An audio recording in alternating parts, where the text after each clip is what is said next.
Hello students, today in this video we will learn about chapter 2nd for class 4th and the name of your chapter 2nd is India, Forest and Wildlife.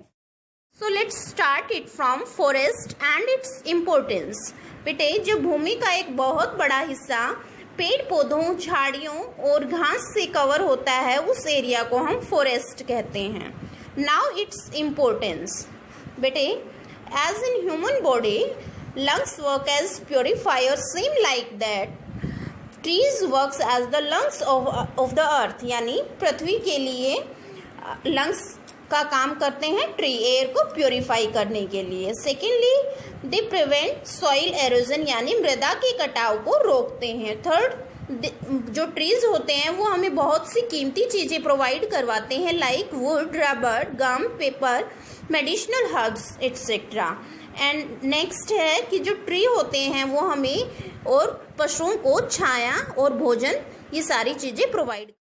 Types of forest, वनों की प्रकार. बेटे ये depend करते हैं कि जिस area में वन पाए जाते हैं वहाँ की मिट्टी कैसी है, वहाँ की जलवायु कैसी है, वहाँ वर्षा की मात्रा कितनी है.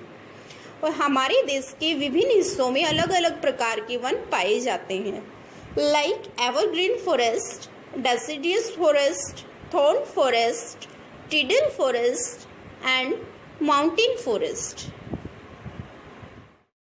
Evergreen forest as express by this name. बेटे ये जो वन है आपके वो लगभग साल भर हरे भरे रहते हैं यानी सदाबहार वनों के नाम से इन्हें जाना जाता है. This forest are found in hot and humid areas यानी नमी भरे आर्द्र एरियाज में ये वन आपके पाए जाते हैं. मोस्टली उन क्षेत्रों में जहां वार्षिक वर्षा का औसतन 200 सेंटीमीटर है.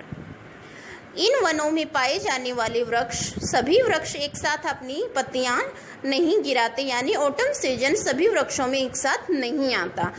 कभी कुछ उस एरिया के कुछ वृक्ष अपनी पत्तियां गिराते हैं, देन जब वो हरे भरे होते हैं उस टाइम कुछ दूसरे वृक्ष अपनी पत्तियां गिराना शुरू करते हैं. इन वनों के जो प्रमुख वृक्ष हैं वो हैं रोजवुड, एबनी और महोगनी. ये भारत में नॉर्थ ईस्ट साइड में और अंडमान आइलैंड में पाए जाते हैं. डेसिडियस फॉरेस्ट उष्णकटिबंधीय वन. बेटे डेसिडियस फॉरेस्ट ने इंडिया के टोटल फॉरेस्ट एरिया का हाफ एरिया कवर किया हुआ है. ये फॉरेस्ट आपके इंडिया का जो पेनिनसुलर प्लेट्यू रीजन है यानी नीचे साउथ ईस्ट साउथ वेस्ट जो पार्ट है उनमें और हिमालय की तराई वाले हिस्सों में पाए जाते हैं. इन वनों में जो वृक्ष हैं वो लगभग 6 to 8 वीक्स यानी 2 मंथ्स के नियर अबाउट उनमें ऑटम सीजन आता है वो अपनी पत्तियां गिराते हैं. दे शेड देयर लीव्स. और इन वनों में पाए जाने वाले जो प्रमुख वृक्ष हैं वो हैं बेटे टीक, साल, शीशम, सैंडलवुड, सैमविल, बैम्बू एटसेट्रा. ये इन वनों के प्रमुख वृक्ष हैं. थॉर्न फॉरेस्ट कांटेदार वन. इन वनों में ज़्यादातर आपकी कंटीली झाड़ियाँ और कंटीले वृक्ष ही पाए जाते हैं.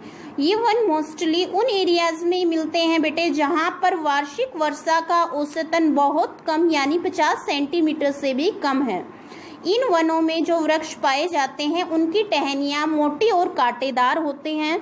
उन वृक्षों की जड़ें बहुत लंबी होती हैं, काफ़ी दूर तक फैली हुई होती हैं ताकि वो भूमि में काफ़ी लंबे डिस्टेंस तक जहाँ मॉइस्चर हो उसको इजीली अब्जॉर्ब कर सके. यहाँ पाए जाने वाले प्रमुख वृक्ष हैं बेटे आपके कीकर, बबूल, पाम एटसेट्रा.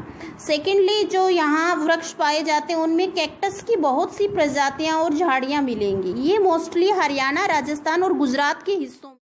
टिडल फॉरेस्ट दलदली एरिया में पाए जाने वाले वन, इन्हें मैंग्रोव फॉरेस्ट के नाम से भी जाना जाता है. ये जो वन है मोस्टली रिवर डेल्टा एरिया में पाए जाते हैं या फिर सी वाटर द्वारा फ्लडेड जो एरिया है वहाँ लाइक गंगा ब्रह्मपुत्र डेल्टा और महानदी गोदावरी कृष्णा नदी द्वारा बनाए गए डेल्टा का जो एरिया है वो मोस्टली टिडल फॉरेस्ट द्वारा कवर है बेटे. इन वनों में जो वृक्ष पाए जाते हैं वो हैं सुंदरी और हिंतल. सुंदरी जो वृक्ष है उसकी लकड़ी बहुत ही इम्पोर्टेंट है. उसका यूज़ किया जाता है बोट्स बनाने में, नाव बनाने में उसका प्रयोग किया जाता है. सेकेंडली ये जो वृक्ष हैं उनकी जड़ें स्टिल्ट टाइप होती हैं यानी वो अपने ऊपर खड़े हुए वृक्ष को बेस और सपोर्ट प्रोवाइड करते हैं। माउंटेन फॉरेस्ट, बेटे जो माउंटेन एरिया आपका फॉरेस्ट द्वारा कवर्ड है उसे कोनिफेरस फॉरेस्ट के नाम से भी जाना जाता है। ये फॉरेस्ट मोस्टली आपके हिमालयन माउंटेन्स और नीलगिरी की पहाड़ियों में पाए जाते हैं। इन वनों में पाए जाने वाले जो वृक्ष हैं उनमें कोन शेप की लार्ज लंबी और कोन शेप की नुकीली पत्तियां पाई जाती हैं इन वनों में पाए जाने वाले वृक्षों के ऊपर। और इन वनों के जो प्रमुख वृक्ष हैं वो हैं बेटे चिर, पाइन, सप्रोस, फिर एंड देवदार। यहाँ जो लकड़ी पाई जाती है उसका प्रयोग पेपर बनाने में किया जाता है। इन वनों के वृक्षों की लकड़ी का प्रयोग पेपर बनाने में करते हैं। In last of this video, this map will also help us to identify the exact location of all these forests on Indian map. So here you can see this grey and black part shows the mountain forest of our country, and this yellow part shows the thorn forest of a country. Some part is lie in southern of our country, and most of the part of Gujarat, Rajasthan and Haryana is covered by the thorn forest. And this central part of light sky blue color is covered, the plateau area is mostly covered by the deciduous forest, and in boundaries area this green part covered by the evergreen forest. So here you also can see the location of forest on this map also.